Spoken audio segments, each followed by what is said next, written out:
नमस्कार दोस्तों, स्वागत है आपके ही YouTube चैनल स्पिरिचुअल आइज में।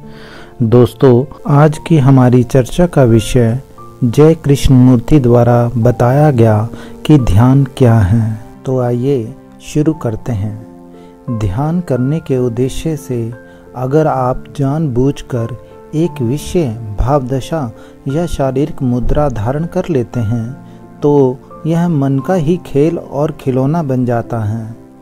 अगर आप स्वयं को जीवन के दुख और अशांति से मुक्त करने का संकल्प लेते हैं तो आप जो कुछ अनुभव करेंगे वह आपकी कल्पनाओं का ही फैलाव होगा और यह ध्यान नहीं है। ध्यान का अर्थ यह पता लगाना है कि क्या कोई ऐसा क्षेत्र है जो ज्ञात द्वारा दूषित नहीं हुआ है, अतः जो उससे अभी अछूता है। ध्यान किसी साध्य का साधन नहीं, वहाँ ना कोई मंजिल है ना ही कहीं पहुँचना है।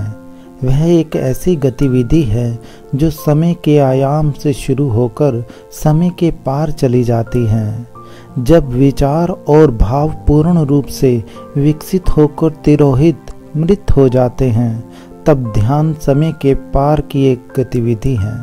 इस गतिविधि में एक परम आनंद है। इस पूर्ण शून्यता में प्रेम है और जहाँ प्रेम है वहाँ विध्वंस और सृजन दोनों हैं। ध्यान मन के भीतर की वह ज्योति है जो क्रिया के मार्ग को आलोकित करती है और इस ज्योति के बिना प्रेम का कोई अस्तित्व नहीं। ध्यान का अर्थ प्रार्थना कतई नहीं है। प्रार्थना याचना यह तो आत्म दीनता की उपज है। जब आप किसी कष्ट और मुसीबत में होते हैं, तब आप पर कोई संकट आता है, तभी आप प्रार्थना करते हैं। लेकिन जब आपके चारों ओर प्रसन्नता और सुख चैन होता है तो वहाँ कोई याचना नहीं होती।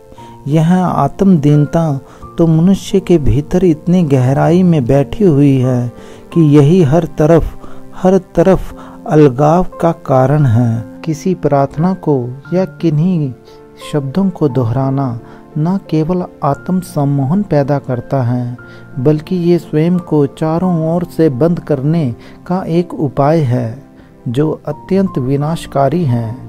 विचार द्वारा पैदा किया गया अलगाव सदा ज्ञात के क्षेत्र के भीतर घटित होता है और किसी भी प्रकार की प्रार्थना का उत्तर इसी ज्ञात की प्रक्रिया है।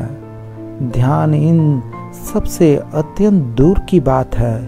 इस क्षेत्र में विचार का कोई प्रवेश नहीं होता।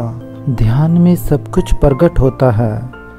वहाँ हर चीज साफ साफ स्पष्ट है और तभी प्रेम का सौंदर्य प्रकट होता है। मेरी बातों को बड़े ध्यान से सुनने के लिए आप सबका बहुत बहुत धन्यवाद। अगर आपको ये वीडियो अच्छी लगे तो आप इस चैनल को सब्सक्राइब और मेरी वीडियो को शेयर ज़रूर कीजिएगा। धन्यवाद।